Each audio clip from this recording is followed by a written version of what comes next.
Cylinder ಸಿಗದೆ ಹೋಳಿಗೆ ಉದ್ಯಮಕ್ಕೂ ಕೂಡ shock. Ugadi ಹತ್ತಿರ ಬರ್ತಾ ಇದೆ, ಹೋಳಿಗೆಗೆ ಗ್ಯಾಸ್ ಇಲ್ಲ. ಕ್ಲೋಸ್ ಆಗುವಂತಹ ಭೀತಿಯಲ್ಲಿ ಈಗ ಹೋಳಿಗೆ ಉದ್ಯಮ ಇದೆ. ಹಬ್ಬ ಬಂತು, ಆ ಸಂದರ್ಭದಲ್ಲಿ ಅತಿ ಹೆಚ್ಚು ಸಂಖ್ಯೆಯಲ್ಲಿ ಹೋಳಿಗೆ ಸೇಲ್ ಆಗುತ್ತೆ ಅಂತ ಅಂದ್ಕೊಂಡಿದ್ರು. ಆದ್ರೆ ಹಬ್ಬ ಹತ್ರ ಬಂದರೂ ಕೂಡ ಭರವಸೆಗಳು ಇನ್ನೂ ಕೂಡ ಸಿಗ್ತಾ ಇಲ್ಲ. ಅನೇಕ ಹೋಟೆಲ್ಗಳು ಮೆನುವಿನಲ್ಲಿ ಭಾರಿ ಕಡಿತ ಮಾಡಿಕೊಂಡಿದೆ, ಅನೇಕ ರೆಸ್ಟೋರೆಂಟ್ಗಳು ಬಂದ್ ಆಗಿದೆ. ಹಬ್ಬದ ಸಂದರ್ಭದಲ್ಲಿ ವಿಶೇಷವಾಗಿ ರೆಡಿಯಾಗುವಂತಹ ವೆರೈಟಿ ಹೋಳಿಗೆಗಳು, ಆ ಉದ್ಯಮಕ್ಕೂ ಕೂಡ ಈಗ ಭಾರಿ ಶಾಕ್ ಎದುರಾಗಿರೋದು. ಅವರು ಕೂಡ ಕ್ಲೋಸ್ ಮಾಡುವಂತಹ ನಿಟ್ಟಿನಲ್ಲಿ ಈಗ ಚಿಂತನೆಗಳನ್ನು ನಡೆಸ್ತಾ ಇದ್ದಾರೆ. ಅಥವಾ ಇನ್ನೂ 4-5 ದಿನ ಇದೆ, ಆ ಸಂದರ್ಭದಲ್ಲಿ ಏನಾದರೂ ಬದಲಾವಣೆಗಳು ಆಗಬಹುದಾ ಅನ್ನುವಂಥ ನಿರೀಕ್ಷೆ ಇದೆ. ಆದರೆ ಹಬ್ಬದ ಹೋಳಿಗೆ ತಯಾರಿಗೂ ಕೂಡ ಈಗ LPG ಸಿಲಿಂಡರ್ ಸಿಗ್ತಾ ಇಲ್ಲ. ಹಬ್ಬ ಸಮೀಪಿಸ್ತಾ ಇದ್ರೂ ಕೂಡ ಹೋಳಿಗೆಗೆ ಬೇಡಿಕೆ ಇದ್ರೂ ಕೂಡ ಸಿಲಿಂಡರ್ ಕೊರತೆಯಿಂದ ಇದರನ್ನ ತಯಾರಿ ಮಾಡುವುದರ ಮೇಲೂ ಕೂಡ ಈಗ ಅತಿ ಹೆಚ್ಚಿನ ಪ್ರಭಾವ ಬೀರಿದೆ.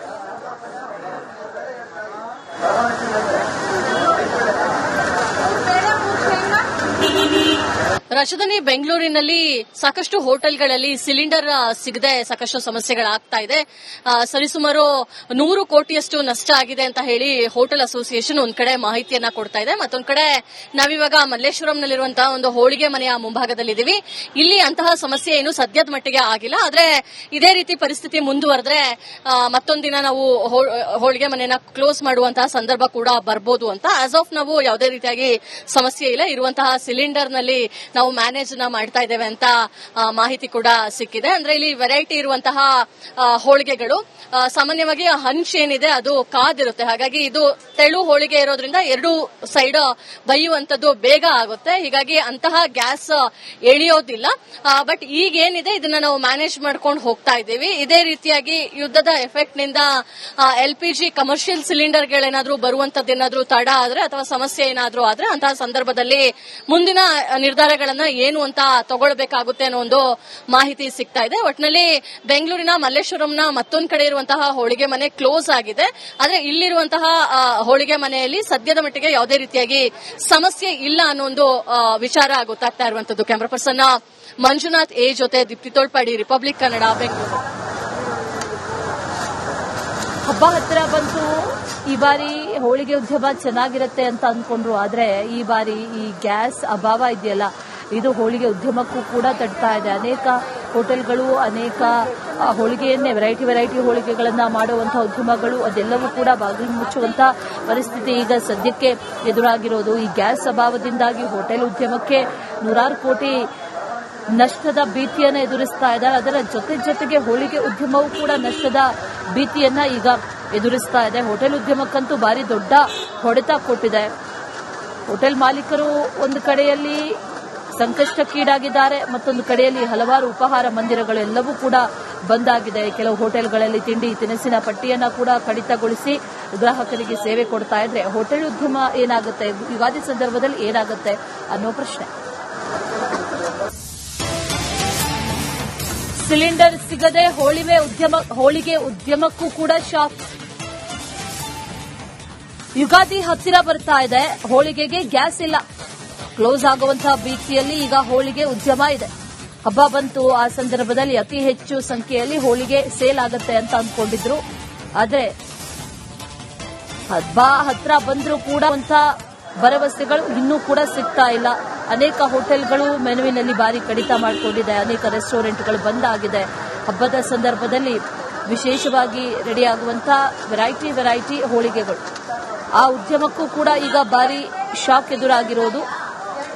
ಅವರು ಕೂಡ ಕ್ಲೋಸ್ ಮಾಡುವಂತಹ ನಿಟ್ಟಿನಲ್ಲಿ ಈಗ ಚಿಂತನೆಗಳನ್ನು ನಡೆಸ್ತಾ ಇದ್ದಾರೆ. ಅಥವಾ ಇನ್ನೂ 4-5 ದಿನ ಇದೆ, ಆ ಸಂದರ್ಭದಲ್ಲಿ ಏನಾದರೂ ಬದಲಾವಣೆಗಳು ಆಗಬಹುದಾ ಅನ್ನುವಂಥ ನಿರೀಕ್ಷೆ ಇದೆ. ಆದರೆ ಹಬ್ಬದ ಹೋಳಿಗೆ ತಯಾರಿಗೂ ಕೂಡ ಈಗ LPG ಸಿಲಿಂಡರ್ ಸಿಗ್ತಾ ಇಲ್ಲ. ಹಬ್ಬ ಸಮೀಪಿಸ್ತಾ ಇದ್ರೂ ಕೂಡ ಹೋಳಿಗೆಗೆ ಬೇಡಿಕೆ ಇದ್ರೂ ಕೂಡ ಸಿಲಿಂಡರ್ ಕೊರತೆಯಿಂದ ಇದರನ್ನ ತಯಾರಿ ಮಾಡುವುದರ ಮೇಲೂ ಕೂಡ ಈಗ ಅತಿ ಹೆಚ್ಚಿನ ಪ್ರಭಾವ ಬೀರಿದೆ.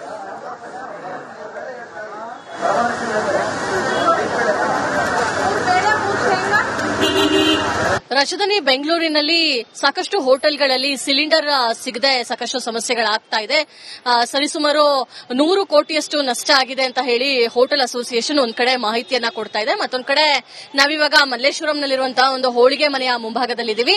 ಇಲ್ಲಿ ಅಂತಹ ಸಮಸ್ಯೆ ಏನು ಸದ್ಯದ ಮಟ್ಟಿಗೆ ಆಗಿಲ್ಲ. ಆದ್ರೆ ಇದೇ ರೀತಿ ಪರಿಸ್ಥಿತಿ ಮುಂದುವರೆದ್ರೆ ಮತ್ತೊಂದಿನ ನಾವು ಹೋಳಿಗೆ ಮನೆಯನ್ನ ಕ್ಲೋಸ್ ಮಾಡುವಂತಹ ಸಂದರ್ಭ ಕೂಡ ಬರ್ಬೋದು ಅಂತ. ಆಸ್ ಆಫ್ ನಾವು ಯಾವುದೇ ರೀತಿಯಾಗಿ ಸಮಸ್ಯೆ ಇಲ್ಲ. ಇರುವಂತಹ ಸಿಲಿಂಡರ್ ನಲ್ಲಿ ನಾವು ಮ್ಯಾನೇಜ್ ಮಾಡ್ತಾ ಇದ್ದೇವೆ ಅಂತ ಮಾಹಿತಿ ಕೂಡ ಸಿಕ್ಕಿದೆ. ಅಂದ್ರೆ ಇಲ್ಲಿ ವೆರೈಟಿ ಇರುವಂತಹ ಹೋಳಿಗೆಗಳು ಸಾಮಾನ್ಯವಾಗಿ ಹಂಚ್ ಏನಿದೆ ಅದು ಕಾದಿರುತ್ತೆ. ಹಾಗಾಗಿ ಇದು ತೆಳು ಹೋಳಿಗೆ ಇರೋದ್ರಿಂದ ಎರಡು ಸೈಡ್ ಬೈಯುವಂತದ್ದು ಬೇಗ ಆಗುತ್ತೆ. ಹೀಗಾಗಿ ಅಂತಹ ಗ್ಯಾಸ್ ಎಳಿಯೋದಿಲ್ಲ. ಬಟ್ ಈಗ ಏನಿದೆ ಇದನ್ನ ನಾವು ಮ್ಯಾನೇಜ್ ಮಾಡ್ಕೊಂಡು ಹೋಗ್ತಾ ಇದ್ದೀವಿ. ಇದೇ ರೀತಿಯಾಗಿ ಯುದ್ಧದ ಎಫೆಕ್ಟ್ ನಿಂದ LPG ಕಮರ್ಷಿಯಲ್ ಸಿಲಿಂಡರ್ಗಳೇನಾದ್ರೂ ಬರುವಂತದ್ದೇನಾದ್ರೂ ತಡ ಆದ್ರೆ ಅಥವಾ ಸಮಸ್ಯೆ ಏನಾದ್ರೂ ಆದ್ರೆ ಅಂತಹ ಸಂದರ್ಭದಲ್ಲಿ ಮುಂದಿನ ನಿರ್ಧಾರಗಳನ್ನ ಏನು ಅಂತ ತಗೊಳ್ಬೇಕಾಗುತ್ತೆ ಅನ್ನೋ ಒಂದು ಮಾಹಿತಿ ಸಿಗ್ತಾ ಇದೆ. ಒಟ್ಟಿನಲ್ಲಿ ಬೆಂಗಳೂರಿನ ಮಲ್ಲೇಶ್ವರಂನ ಮತ್ತೊಂದು ಕಡೆ ಇರುವಂತಹ ಹೋಳಿಗೆ ಮನೆ ಕ್ಲೋಸ್ ಆಗಿದೆ.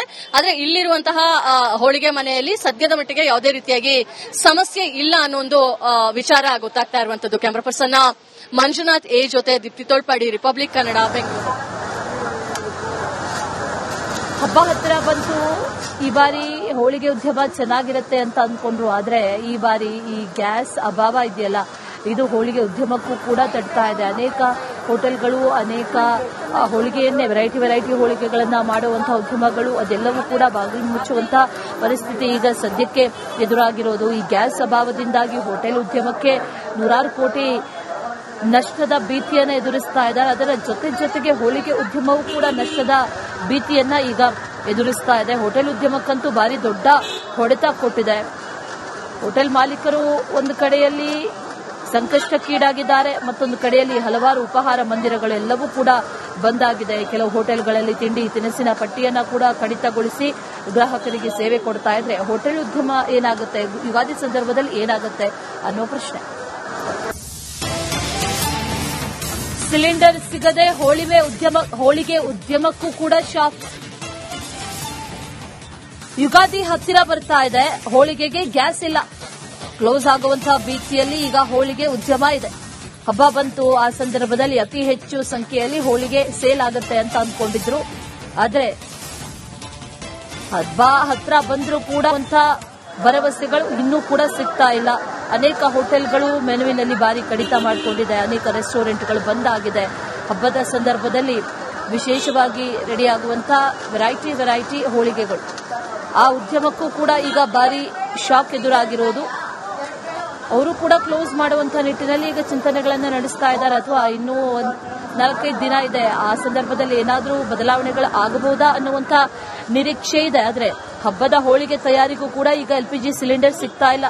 ಹಬ್ಬ ಸಮೀಪಿಸ್ತಾ ಇದ್ರೂ ಕೂಡ ಹೋಳಿಗೆಗೆ ಬೇಡಿಕೆ ಇದ್ರೂ ಕೂಡ ಸಿಲಿಂಡರ್ ಕೊರತೆಯಿಂದ ಇದರನ್ನ ತಯಾರಿ ಮಾಡುವುದರ ಮೇಲೂ ಕೂಡ ಈಗ ಅತಿ ಹೆಚ್ಚಿನ ಪ್ರಭಾವ ಬೀರುತ್ತೆ.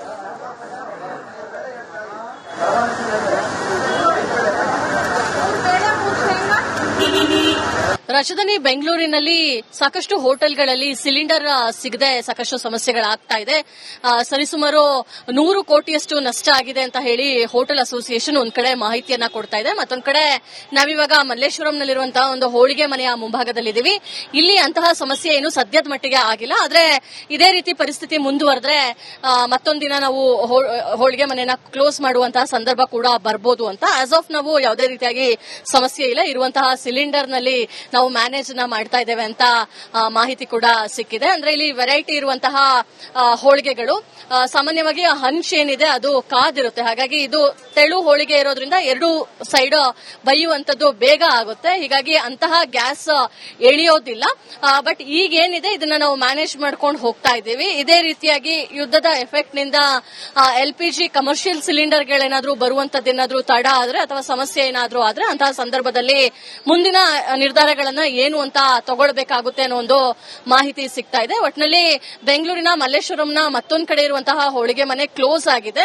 ಆದ್ರೆ ಇಲ್ಲಿರುವಂತಹ ಹೋಳಿಗೆ ಮನೆಯಲ್ಲಿ ಸದ್ಯದ ಮಟ್ಟಿಗೆ ಯಾವುದೇ ರೀತಿಯಾಗಿ ಸಮಸ್ಯೆ ಇಲ್ಲ ಅನ್ನೋ ಒಂದು ವಿಚಾರ ಗೊತ್ತಾಗ್ತಾ ಇರುವಂತದ್ದು. ಕ್ಯಾಮರಾ ಪರ್ಸನ್ ಮಂಜುನಾಥ್ ಎ ಜೊತೆ ದೀಪ್ತಿ ತೋಳ್ಪಾಡಿ, ರಿಪಬ್ಲಿಕ್ ಕನ್ನಡ, ಬೆಂಗಳೂರು. ಹಬ್ಬ ಹತ್ತಿರ ಬಂತು. ಈ ಬಾರಿ ಹೋಳಿಗೆ ಉದ್ಯಮ ಚೆನ್ನಾಗಿರುತ್ತೆ ಅಂತ ಅಂದ್ಕೊಂಡ್ರು. ಆದ್ರೆ ಈ ಬಾರಿ ಈ ಗ್ಯಾಸ್ ಅಭಾವ ಇದೆಯಲ್ಲ, ಇದು ಹೋಳಿಗೆ ಉದ್ಯಮಕ್ಕೂ ಕೂಡ ತಡ್ತಾ ಇದೆ. ಅನೇಕ ಹೋಟೆಲ್ಗಳು ಅನೇಕ ಹೋಳಿಗೆಯನ್ನೇ ವೆರೈಟಿ ಹೋಳಿಗೆಗಳನ್ನ ಮಾಡುವಂತಹ ಉದ್ಯಮಗಳು ಅದೆಲ್ಲವೂ ಕೂಡ ಬಾಗಿಲು ಮುಚ್ಚುವಂತ ಪರಿಸ್ಥಿತಿ ಈಗ ಸದ್ಯಕ್ಕೆ ಎದುರಾಗಿರೋದು. ಈ ಗ್ಯಾಸ್ ಅಭಾವದಿಂದಾಗಿ ಹೋಟೆಲ್ ಉದ್ಯಮಕ್ಕೆ ನೂರಾರು ಕೋಟಿ ನಷ್ಟದ ಭೀತಿಯನ್ನ ಎದುರಿಸ್ತಾ ಇದ್ದಾರೆ. ಅದರ ಜೊತೆಗೆ ಹೋಳಿಗೆ ಉದ್ಯಮವೂ ಕೂಡ ನಷ್ಟದ ಭೀತಿಯನ್ನ ಈಗ ಎದುರಿಸ್ತಾ ಇದೆ. ಹೋಟೆಲ್ ಉದ್ಯಮಕ್ಕಂತೂ ಭಾರಿ ದೊಡ್ಡ ಹೊಡೆತ ಕೊಟ್ಟಿದೆ. ಹೋಟೆಲ್ ಮಾಲೀಕರು ಒಂದು ಕಡೆಯಲ್ಲಿ ಸಂಕಷ್ಟಕ್ಕೀಡಾಗಿದ್ದಾರೆ, ಮತ್ತೊಂದು ಕಡೆಯಲ್ಲಿ ಹಲವಾರು ಉಪಹಾರ ಮಂದಿರಗಳು ಎಲ್ಲವೂ ಕೂಡ ಬಂದ್ ಆಗಿದೆ. ಕೆಲವು ಹೋಟೆಲ್ಗಳಲ್ಲಿ ತಿಂಡಿ ತಿನಿಸಿನ ಪಟ್ಟಿಯನ್ನ ಕೂಡ ಕಡಿತಗೊಳಿಸಿ ಗ್ರಾಹಕರಿಗೆ ಸೇವೆ ಕೊಡ್ತಾ ಇದ್ರೆ ಹೋಟೆಲ್ ಉದ್ಯಮ ಏನಾಗುತ್ತೆ, ಯುಗಾದಿ ಸಂದರ್ಭದಲ್ಲಿ ಏನಾಗುತ್ತೆ ಅನ್ನೋ ಪ್ರಶ್ನೆ.